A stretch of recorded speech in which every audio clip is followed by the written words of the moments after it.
What do you think of our band of outcasts? Well, I cannot say I expected to end up in this kind of company. I am more used to royal courts or at least wealthy burghers. But a man must accept his destiny as it comes. How do you get on with Sir Hans? Oh, young Lord Chapon may be inexperienced and hot-headed at times, but he's the one of the few here who knows how to play chess. And I have a great respect for chess players. Needless to say, he has not managed to beat me yet. Godwin and Jiska can also play. And that devil in press clothing beat me. Merde. What do you think of Zizka? Le Chevalier Jan? Well, he's not doing badly for a minor nobleman, but I think he will never be accepted among the higher nobles and knights. That takes a lot more. Mark my words. I am a good judge of people.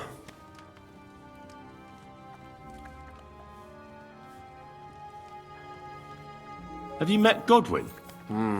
The priest who is very skilled with a sword. Priests should not be such good swordsmen. That is what knights like me are for. In addition, he can play chess just as well as he wields a sword. And in drinking wine, he beats even the best Frenchmen. A man of talents.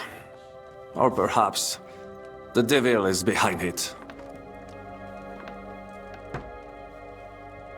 What do you think of Sir Hynek? Le Diable Sec. A capable chevalier, but I do not trust him. There is treachery in his eyes. You think so? My instinct rarely lets me down.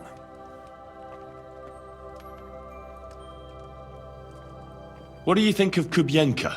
A good warrior, but he has no morals and no manners, like all mercenaries. Well, I don't think he cares much about that.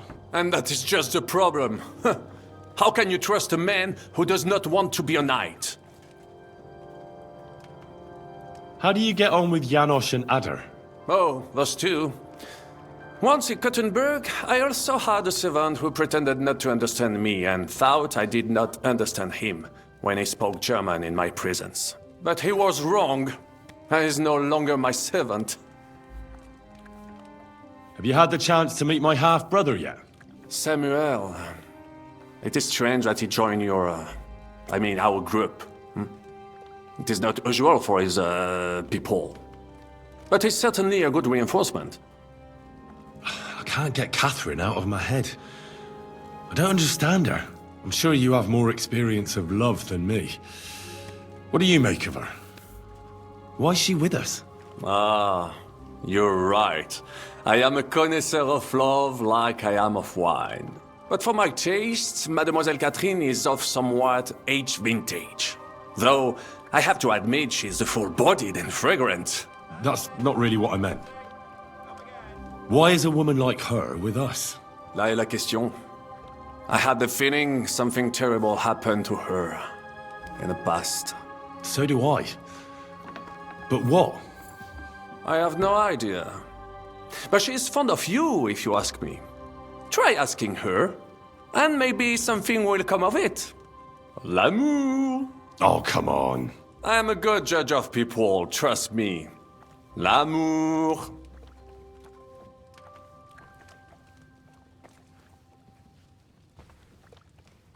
Tell me, how did the siege of Kuttenberg go? Ah, mon ami, poorly, poorly. But what could I do? Stand down from leading the defense like a coward? After all, I had to live up to my reputation. And at the time, it did not look hopeless at all. I thought it would be enough to stall Sigismund for a while before the Allied army arrived. And that would not have been so difficult. Only no army arrived. Précisément. The hope for a swift end melted away, and the courage of the burghers along with it. I, who fought in 5 countries, was relieved of command, arrested, and handed over to Sigismund.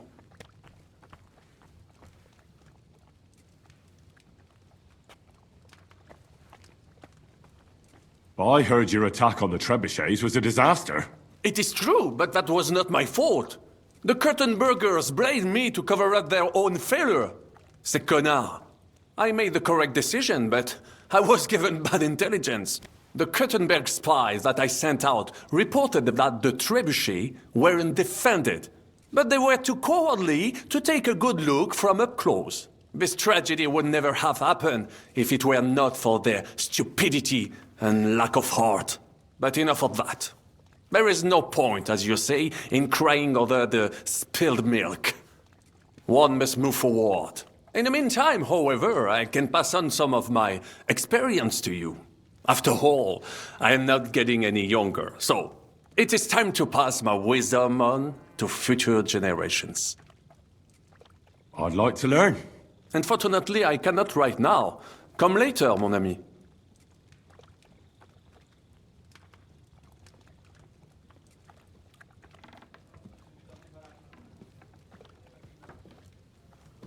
About this merry band of ours.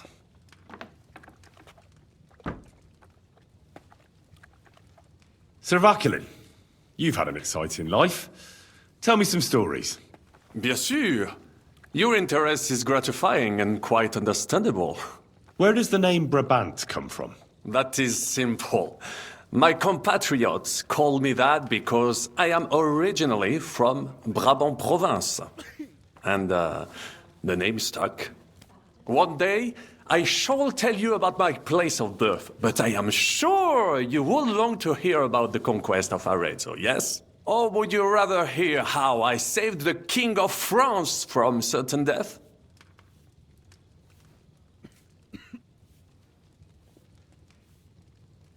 Arezzo sounds interesting.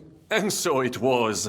That is where I earned my knighthood from the great Enguerrand de Concy himself, the commander of our Naples campaign. Enguerrand arranged his forces for battle, and I was put in charge of one of the cavalry units. Out of nowhere, the enemy appeared on our unprotected flank, and Enguerrand set me to hold them back so our main force could regroup. But I saw a gap in the enemy's main phalanx. I sounded the charge and sped forwards. Wasn't that rather risky? Un chevalier français fears nothing. I reckon King Sigismund would think otherwise after Constantinople.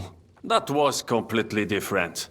Alors, I caught them by surprise. I hacked my way to their standard and broke through all the way to the enemy's reserves. My attack sowed confusions in the enemy's ranks that encouraged the overlords who raced to join me, scattering everything in their path. And that is how we won the famous victory at Arezzo. Seeing that the force that was supposed to protect them had been routed. The city then surrendered to us. No doubt you had no inkling at Maleshov what a knight you had the honor to meet. And of course my feats on the field of battle do not end there. A bold maneuver. Quite right. Courage is my middle name. Just as Monsieur Chapon says, Audantes fortuna juva. That day I was the bravest of them all and won the day. So you disobeyed your commander and left your flank exposed? Your attack could have ended in a total fiasco. You were lucky the others came to your assistance and your entire force didn't collapse. I hear thee speaking, but you are still wet behind the ears. So, I can forgive you. In short, I saw an opportunity and took it. Moments like that can decide entire wars. What did your commander have to say? He made me a knight and sent me to the royal court to inform the sovereign of our triumph. I reckon he wanted to get you out of his hair. Do not talk nonsense.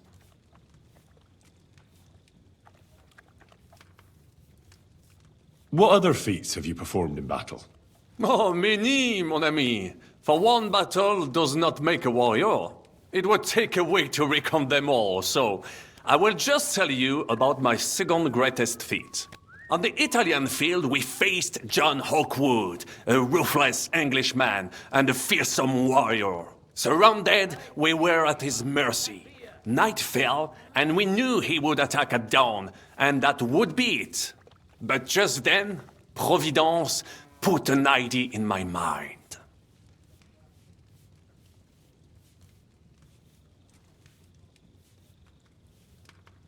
Did you set some kind of trap? You could say so. Unobserved, I mounted my horse and set off to find help. And, La Dame Chance was exceedingly kind to me that day. As I rode away, by chance, I stepped it off of our horses. Thinking we were trying to break through, les Anglais went to head them off. But while the English were occupied with my Marseille, our units managed to flee. I saved many men from certain death that night, and many lords from the disgrace of capture. Needless to say, I was generously rewarded for my valor. That is indeed incredible. But you were just trying to flee, weren't you? I wanted to bring reinforcements, but as I say, I merely follow Providence, and she guides my steps, from triumph to triumph, wherever I go. Stick close to me, Henri, and Providence will favor you too.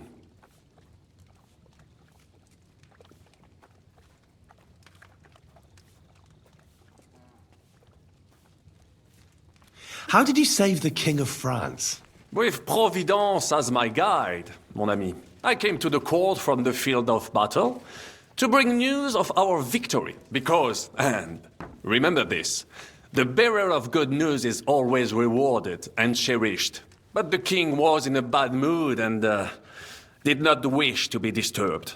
Maybe I thought the news of our victory will dispel his ill humor. How could you tell him if he didn't want to be disturbed? Ha! I climbed up to his balcony and into his chambers to surprise him with the joyful tidings. And lo and behold, the king was writhing and gasping on the floor, overcome by one of his fits. Wasting not a moment, I dashed over to him and unblocked his throat, thus saving his life. In return, the king bestowed on me the title of Échanson, or cupbearer, and other generous gifts. And I then spent a while in his service at court. Unfortunately, though, even the king's favor does not last forever, and minor mistakes can come to overshadow good deeds.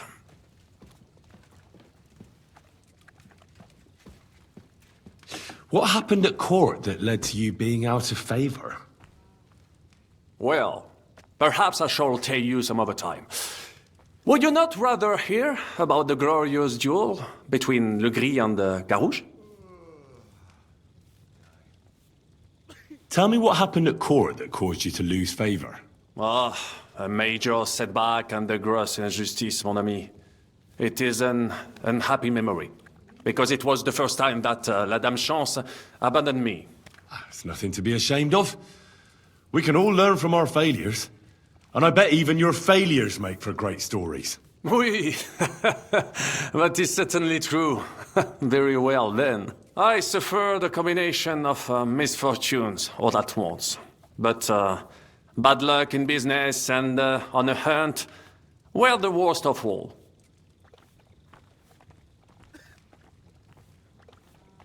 You were in business? Of course. I come from Brabant province, home to the greatest entrepreneur of all. My birthplace gave me an unrivaled nose for coin and the reputation of a financial expert. I was nicknamed the Seer of Louvain, and also the End of Midas. That is, until I persuaded an important nobleman to invest a large sum in maritime trade with Africa. All the ships he bought sank in a tempest. He had to sell off part of his estates to pay off his creditors. Of course, he wrongly blamed me for everything and turned many influential courtiers against me. But my advice was sound. He was simply punished by God for fornicating with every wench from the Pyrenees to Brittany, bragging about it and thus bringing shame on his gentle wife. I told him as much, but some people never admit their mistakes and prefer to blame others. A sea voyage from France to Africa? You must have known that was a massive risk. A risk, perhaps. But think of the fortune to be made. A man must think big if he wants to achieve greatness, no? Big ideas often lead to big trouble. Storms, pirates, sea monsters, uncharted waters. It was a disaster waiting to happen, Baron. You should have tried the Baltic trade route. You are right. That would have been safer. But that is under Hanseatic control and there is too much competition. Africa, mon ami, that is the land of opportunity. The Arabs sell to the Portuguese via Ceuta and they sell on to us. Just imagine selling further and trading directly with African kings. Cutting out all of those middlemen. Remember this, because one day I will be proven right.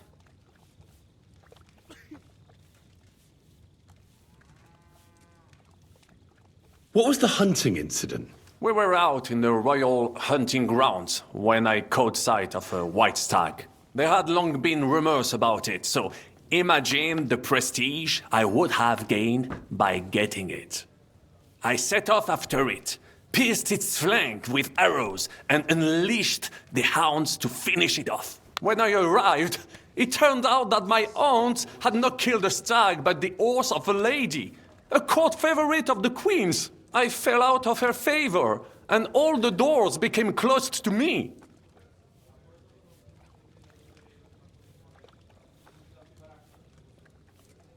Christ almighty! How could you have mistaken a horse for a stag? I did not! It was the hounds! The stag must have got away, and in their frenzy they pounced on the poor horse. That's nonsense. Oh, why do you say so? Hunting dogs are trained to go after game. They'd never attack a horse, especially hounds from the royal kennels. You must have made the mistake and set them on the horse. Well, normally that would be true, of course, but the hounds I was given had some kind of sickness that addled their wits. I do not remember exactly. No doubt they gave me those once on purpose. A misfortune like that, which could indeed happen to anyone, would make lesser men roll with laughter. But the other lords were afraid I would outshine them, so they were waiting for a chance to get rid of me.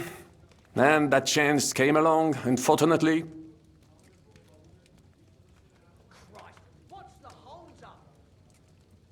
Luckery and Cargouche. Sounds like a pair of jesters. En aucun cas. Jacques le Gris and Jean de Carouge. These two great knights were in a legal dispute over an estate. But above all, when de Carouge was on a campaign, Le Gris fornicated with his wife. She claimed that he had raped her, while he said he had seduced him. And because everyone swore to their own truth on the Bible, the matter had to be settled by combat. First, they jousted. Then they fought on foot with sword and axe. Le Gris thought victory was in his grasp, but de Carouge suddenly pounced on him, wrested him to the ground, and beat him so terribly that he knocked off his helmet and cuirass. Even so, Le Gris refused to admit his guilt, and de Carouge drove a dagger through his neck. And if you promise not to tell, I will let you into a secret about that dagger.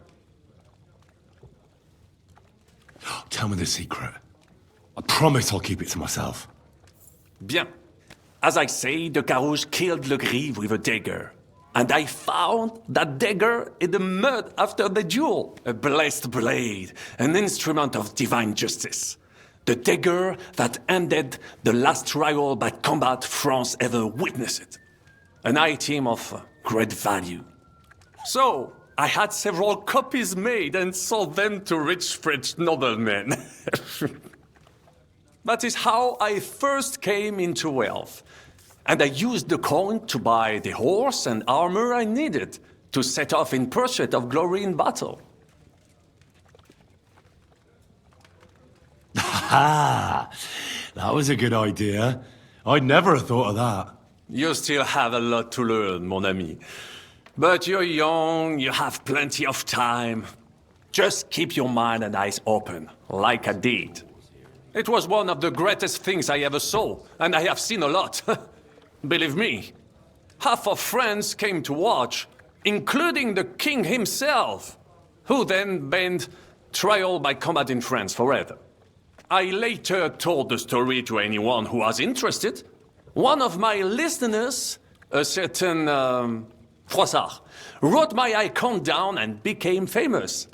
I could have written it myself, of course, but I am happy to help others find success.